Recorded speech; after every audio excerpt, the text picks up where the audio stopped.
Welcome to the Lazy Girl's Guide to Podcasting. If you want effective and actionable tips to simplify the overwhelm of launching and managing your podcast, then this is the podcast for you.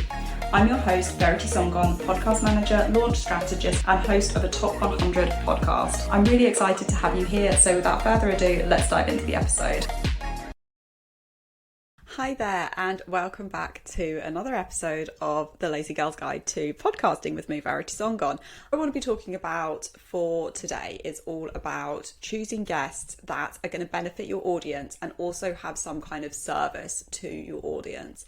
I think that there is this huge thought process, particularly among newer podcasters, where the thought process is, oh, I need to book this massive name in order for my podcast to be catapulted in front of their audience, or I need to book this person because they've got 10, 15,000 Instagram followers, and if they come on my podcast, I'll suddenly get in front of those 10, 15,000 people. Or I need to book this author because they have got a New York Times best-selling novel or book or whatever, and I need to book them on my podcast because if they come onto my podcast, people will see that that person's come onto my podcast. They'll want to listen to the episode, then they'll subscribe, and then they'll listen to my podcast, and then my podcast will just completely take off.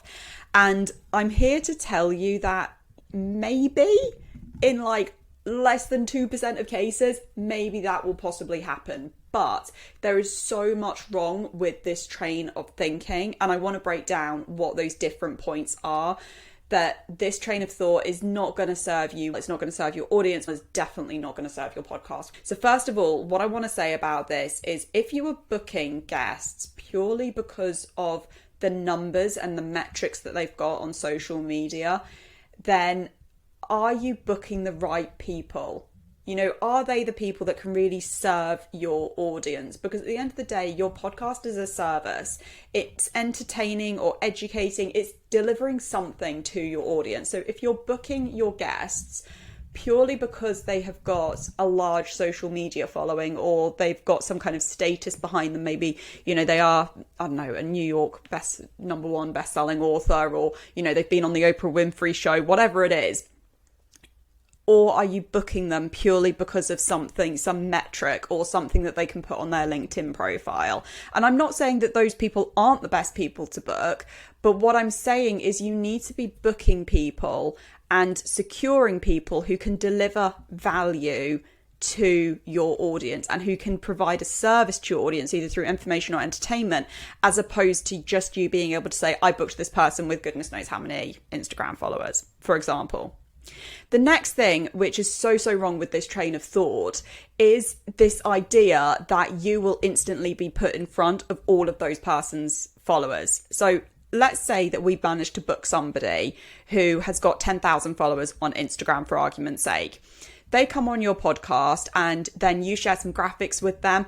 They are under no obligation whatsoever to promote your podcast. It would be nice if they promoted your podcast in the episode that they were on. It would be courteous almost if they promoted the podcast episode that they were on. But at the end of the day, it is your podcast. It is down to you to market and advertise and bring in the listeners for your show. It is not down to the guests to pull in listeners for your podcast. That's your job. So if you are booking somebody with 10,000 people following them on Instagram thinking, oh, this is a surefire way of getting listeners, no, because like I said, they are under no obligation to promote your podcast. They might put out one post, one story, whatever it is, but they are definitely not going to be, and it's not their responsibility either, to be promoting your show every single day for a week, for example, that your episode has aired with them in. So that's something else to consider. The next point to consider is that even if they do advertise, or not advertise, if they do market the episode that that they featured on your show, what you need to remember is that at any one time, it's a very small percentage of followers who ever see a social media post go out anyway. So you're not getting in front of 10,000 people. If that person's got 10,000 followers, you've got to consider to yourself, well, how many of them are bots? How many of them follow but have not logged into Instagram for the last however many months? How many are following but maybe have those notifications silenced, or they just don't really pay any attention? you've got to start whittling yourself down and thinking, well, how many out of those 10,000 are actually seeing the post, and then not just seeing the post, but then going through to listen to that episode that that person has featured on. Because, you've got to consider as well, think of all of the people who you follow on Instagram. If you see them appear as a guest on a podcast, do you automatically listen to that podcast? Probably not, because you've got to have some kind of skin in the game. You've got to know that they're going to be giving you some kind of information or some kind of entertainment, something which is going to bring value and service to your life or your business or whatever it is that you get from podcasts. So what I really, really want you to consider when you are looking at booking guests for your show is really thinking to yourself, what value are they bringing to my podcast audience? Because I say it over and over again, but your podcast is not about you. It is about your audience, because at the end of the day, without an audience, yes, you do have a podcast, but no one's listening to it. So, even if you've just got 1-2 people in your audience, it doesn't matter how big your audience is. Your podcast content is about them, not about you. It doesn't matter if you have 2 listeners, if you have 2,000 listeners, if you have 2 million listeners. As I said, the podcast is about them and what service you can deliver them. So therefore, when you are thinking to yourself, how can I bring in different guests to talk on my show?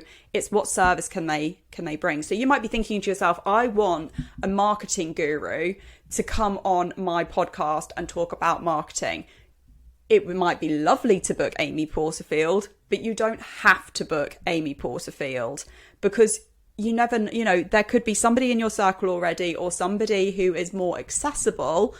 And again, like I said, it's not impossible to get Amy Porterfield on your podcast, but I'm just saying there could be somebody far more accessible in your inner circle already who could come on your podcast, have a much smaller Instagram following, but deliver just as much value to your audience. So you really need to be thinking and considering that. And I'm not saying don't go after the bigger names. I'm not saying don't go for people who have got amazing achievements. Hell, I have got a dream list which I am working on getting those people onto my podcast. However, it's because I feel that my audience can benefit from having those individuals on the podcast. And when I say the podcast, I mean the Confident CEO podcast, not this one, because we know that this is my voice only.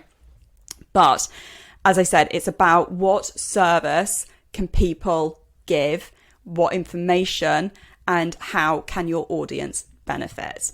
So I hope you found that useful, and I will see you in the next episode.